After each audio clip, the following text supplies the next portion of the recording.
সুপ্রিয় দর্শক বিন্দু, আমি যে রাস্তা দিয়ে আজকে ছুটে চলেছি এই রাস্তাটি একেবারে চমৎকার।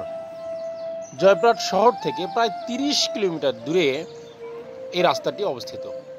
এই রাস্তাটিতে সারি সারি করে তাল গাছ লাগানো হয়েছে। এই রাস্তাটি এমন সুন্দর হয়েছে যে একটা সময় হয়তো নওগাঁর নিয়ামতপুরের ঘুঘুডাঙ্গার যে তাল সাম্রাজ্য রয়েছে সেই তাল সাম্রাজ্যের মতোই কিছুটা হবে বলে আমি আশাবাদী। রাস্তার ভিউটা দেখেন, অসাধারণ চমৎকার ভিউ। এই রাস্তার দুই পাশে ধান ক্ষেত রয়েছে।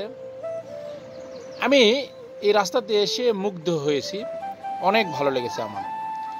তো যাই হোক, এই রাস্তার লোকেশনটা আপনাদের জানিয়ে দেই। জয়পুরহাট শহর থেকে প্রায় 15 কিলোমিটার দূরে কালাই বাজার, আর এই কালাই বাজার থেকে 5 কিলোমিটার দূরে পুনট বাজার। এই পুনট বাজার থেকে মুসলিমগঞ্জ যাওয়ার পথেই এই রাস্তাটি আপনি দেখতে পারবেন। আসলে চমৎকার একটি রাস্তা। এরকম গ্রামীণ পরিবেশে রাস্তাতে আসলে মন প্রাণ একেবারে পরিশুদ্ধ হয়ে যায়। খুব চমৎকার একটি রাস্তা। এই রাস্তাটি আজকে আপনাদের আমি দেখাচ্ছি, আপনারা দেখুন। আমি এখন রাস্তার মাঝখান দিয়ে যাচ্ছি।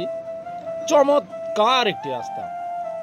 আসলে এই রাস্তার দুই পাশে ধান ক্ষেত দেখলে যে কোনো মানুষের মন কেড়ে নেবে, এত চমৎকার এই রাস্তাটি।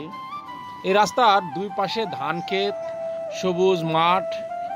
এই রাস্তার একটা সুন্দর দিক কি জানেন? এই রাস্তাতে কোনো ধুলা নেই, একেবারে ধুলা নেই।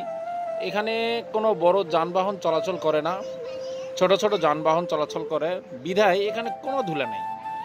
এই যে বিশেষত্বটা আসলে চমৎকার।